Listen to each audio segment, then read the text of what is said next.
Le réseau des anciens élèves du CEG Vedoko, dénommé REC, a organisé une journée de solidarité et d'espoir à l'orphelinat Sainte-Claudia de Tori Akadame, le samedi 4 juillet 2026.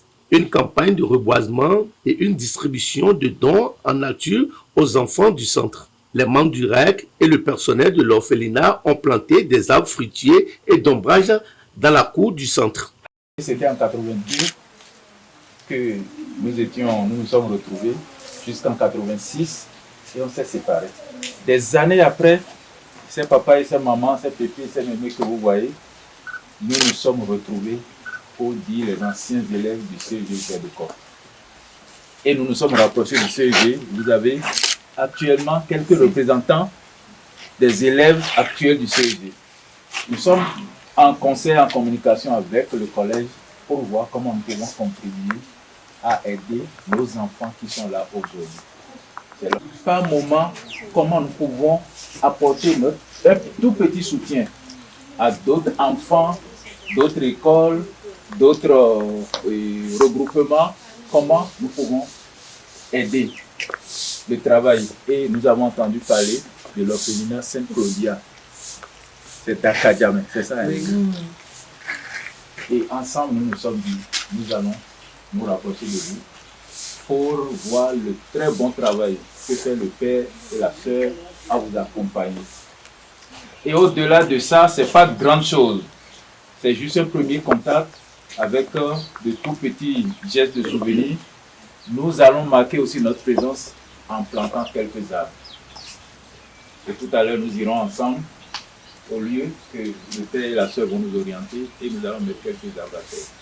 Donc voilà, mon père, ma sœur et les enfants, la raison de notre présence ici.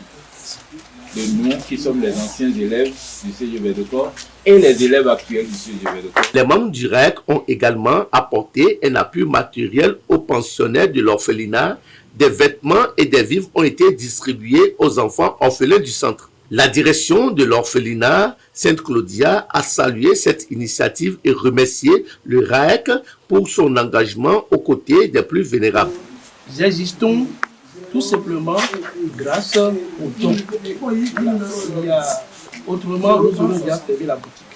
Voilà. Donc, au Bénin, nous sommes très très généreux. Comme vous, voilà. Donc, nous vous remercions vraiment de vous avoir déshabillés pour nous habiller. Voilà. D'avoir accepté de quitter vraiment votre piédestal pour descendre jusqu'à nous. Et c'est un grand exemple que vous donnez ici aux enfants pour que même ils puissent travailler durement pour aider demain les pauvres. S'il y a des gens qui se chinent, qui s'évertuent, qui s'investissent en temps, en avoir pour leur créer de bonnes conditions de vie, de bonnes conditions de travail pour leur assurer la vie radieuse, il faut qu'à leur tour, ils emboîtent les pas de ces personnes-là. Et nous sommes en train de prier pour ça. Nous vous promettons de beaucoup prier pour vous, pour que ce ne soit pas la dernière visite que nous allons vous rendre, que vous allez nous rendre, il faut venir vraiment ici souvent.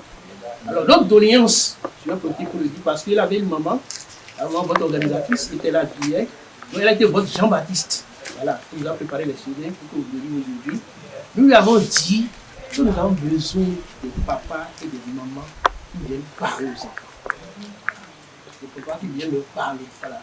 Donc aussi, vous pouvez vraiment accompagner ce projet avec nous, nous sommes très contents. Voilà. Nous avons besoin de papas et de mamans qui viennent leur parler fréquemment. Voilà. Vous allez vous-même confiner la fréquence, si c'est une fois par mois, une fois tous les 2 mois. Nous avons besoin de papas et de mamans qui viennent leur parler, pour qu'ils sentent eux-mêmes cette affection maternelle et paternelle. Voilà. Nous vous remercions vraiment de tout cœur.